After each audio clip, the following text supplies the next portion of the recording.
Hello, it's a pleasure to see you here, watching my next series about Chopin Mazurkas. Today it's a very special episode about a very special Mazurka. Mazurka Op 24, number 4. I just play a little bit and then explain why I think it's so special.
Now here comes the next part.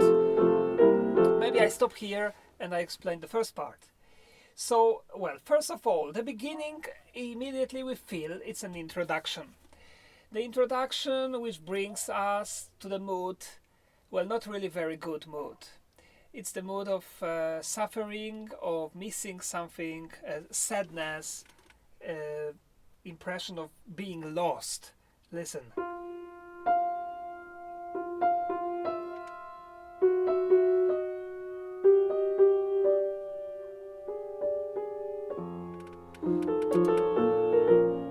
And then comes the melody.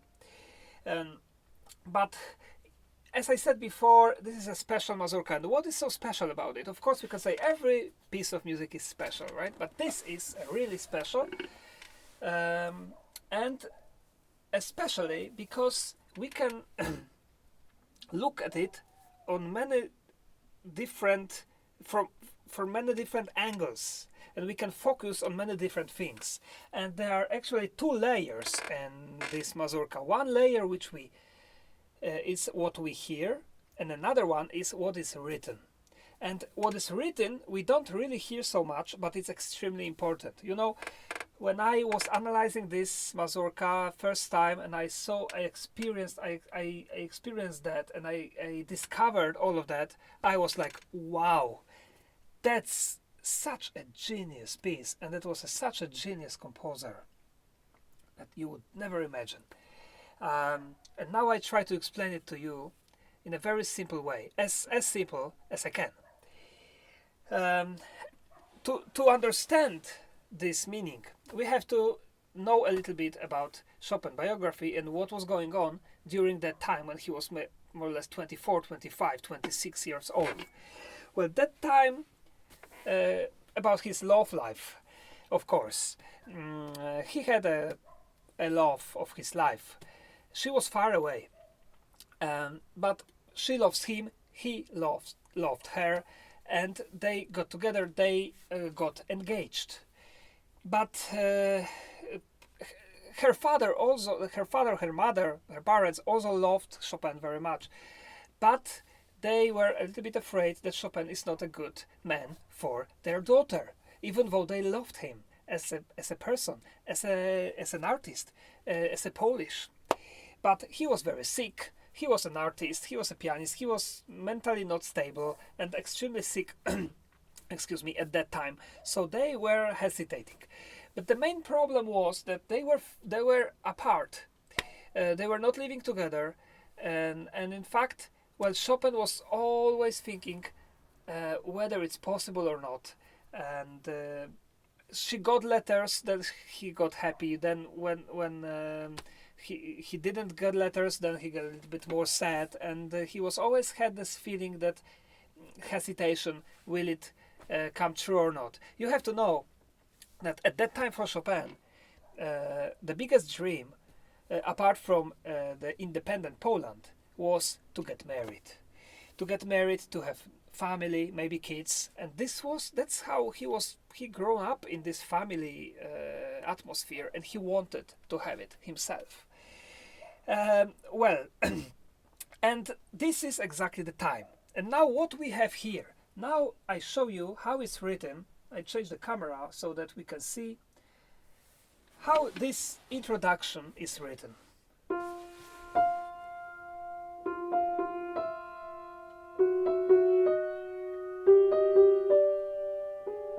So we have two voices. Now I play it with two hands, and now look, this is one voice, this is second voice. Now let's imagine these are two people. This is maybe Chopin, and this is his lover. And now what happens? They are far away. There's a long way to meet. Then she is a little closer. Then he closer. Then she is closer. Then he is closer. Then she is closer. Then he is closer. Then she is closer. And then they have so little to be together, but they are not together. Then starts the melody, and let's look at the melody now. This is he, this is she. This is he, this is she, this is he. So it's like he is trying to catch her. At the beginning, we have the impression they are coming closer, and this is not really to come closer to meet. It's more, I would say, to come to be united, to be a married couple, to be together, to share life together. And this is Chopin dreaming about it. Don't you think it's a genius way to show it with by the music? And then we have this, like she is trying to catch her and she is escaping. Listen and look.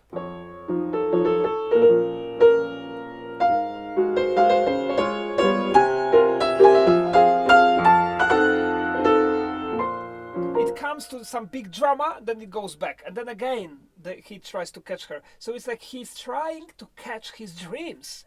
He's trying, but he cannot, because it disappears. It's faster. It goes up all the time.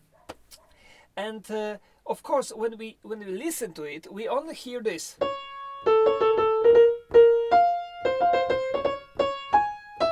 Of course, depends how pianist plays, but that's what we hear. But what's inside is something more complicated. That's why I wanted to explain it to you and show you that this mazurka is very special in that sense. Let's listen again.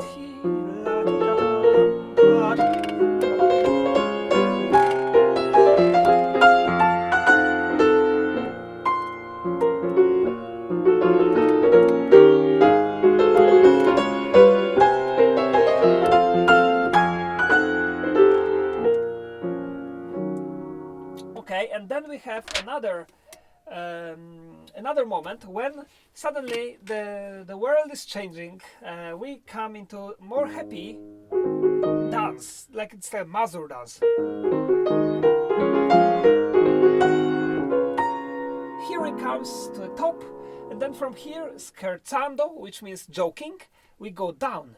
But this is the chromatic scale. Chromatic scale, as if you listen to my previous episodes, it has the meaning of suffering, of something bad mood, bad emotions. Here we have scherzando, which is joking, but we have also this bad mood. It's a fantastic example how the composer can show the laughter through tears. You know, sometimes it happens in our life. Somebody is crying.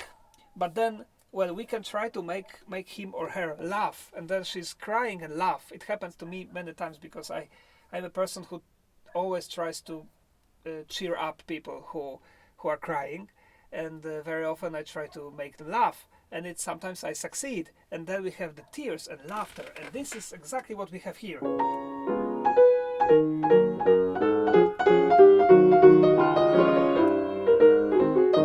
Another very, very interesting thing is here that this, what we have here, this is also two people, but as you can hear, they are not together. If it's together, it would be perfect. If it were together, it would be perfectly fine.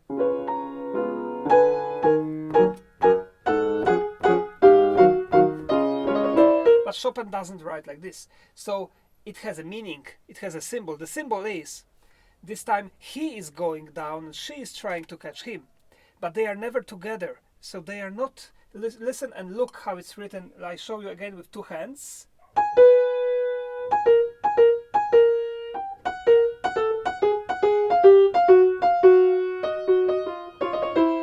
Never together, never together.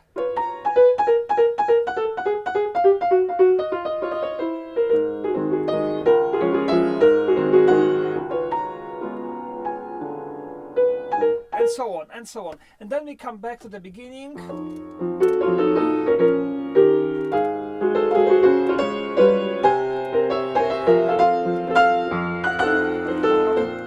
And now here we have più agitato and stretto, which means faster, faster and more agitated. So this here, he tries faster, and she unfortunately also goes away faster.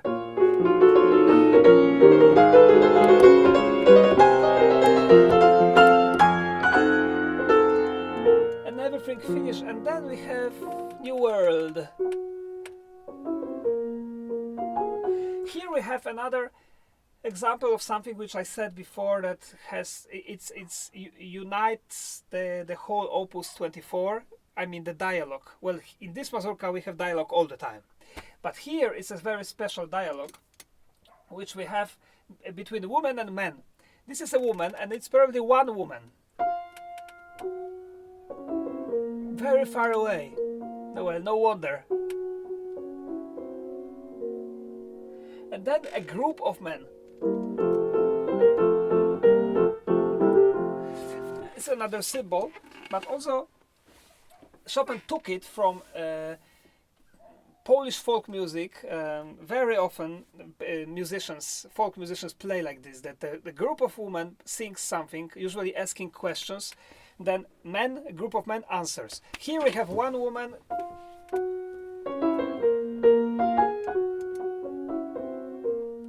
asking question. Folk, it can be a lot. For example, I don't know, where is my boyfriend John? And then they answer, oh, he went to this city. You can find him here, there. And then again, oh, how can I meet him? Oh, yes, he's waiting for you. Yes, it's just a funny thing, but it's very mysterious, sotto voce, so very silent. And then we come to another moment, a moment of the dialogue, of asking questions and answers, and something which here is the beginning of something that Chopin will use a lot in the next opus 30, which I'm going to talk about next week. Just listen to this.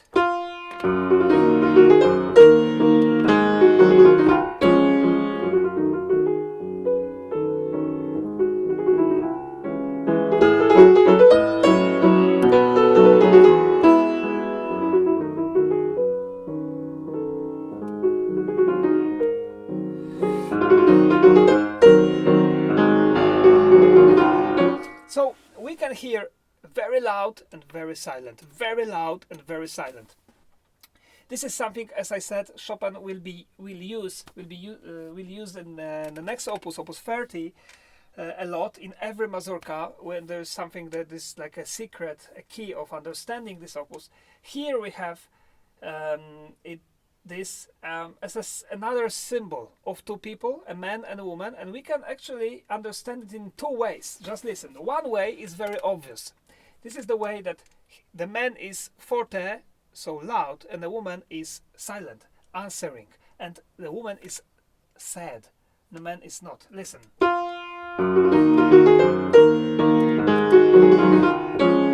And then she very far away and sad.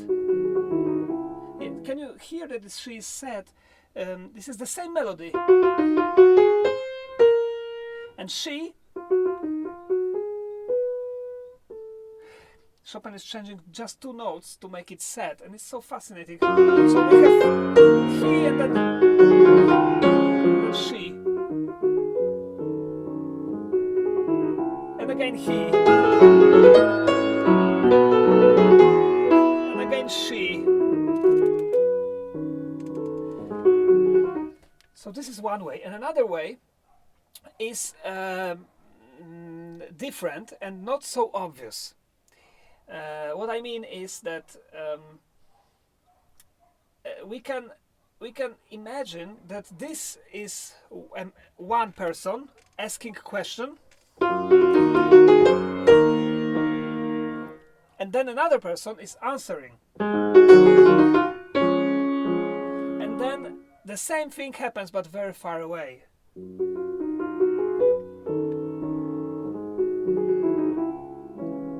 Question, answer, question, answer, and again question,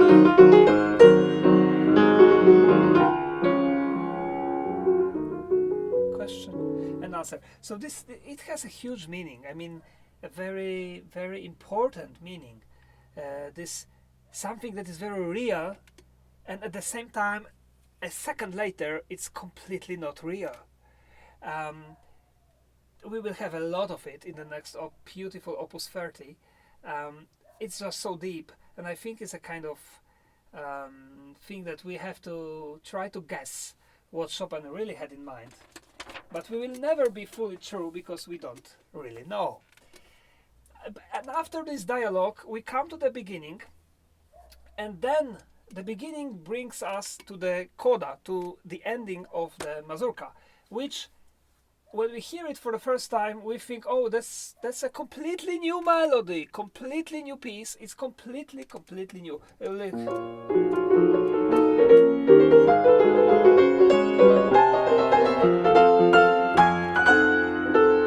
And now it starts.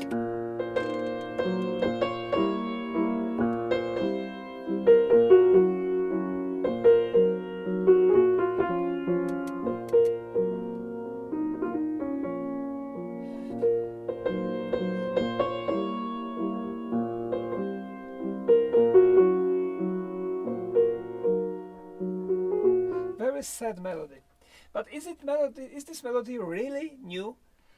Well, I was looking for it, and I found this melody in this piece at the beginning, when we have 2 voices, as I showed you before. The down voice, which is down, so Chopin has exactly the same motif. Listen. So the down voice is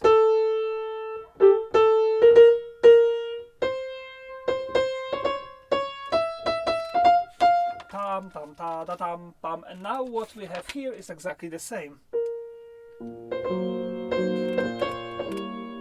Well, maybe not exactly the same, but it's almost the same. It's the same motif.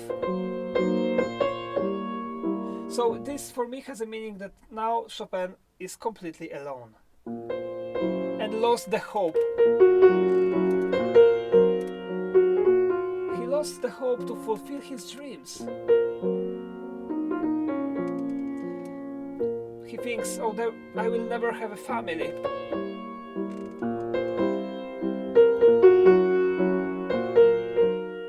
And then, suddenly we have a new thing, and a new melody, and now this is like, she, very far away, she is happy.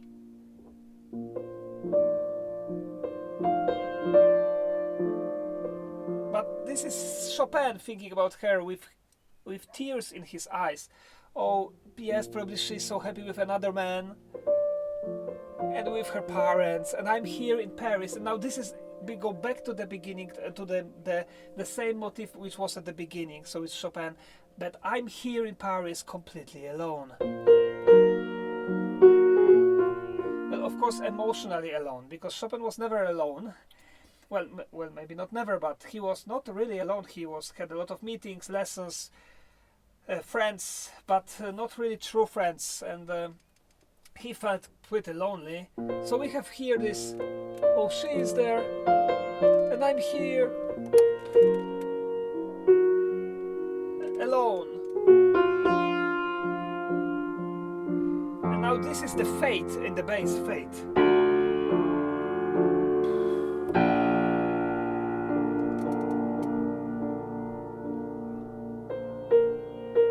And it ends, farewell to the dreams. Bye bye, bye bye my dreams. It's really deep music, a little difficult to understand. I hope I explain it in a quite clear way. And well, thank you very much, and I invite you to my next series. We start next opus, opus 30, very special also. Bye bye, thank you.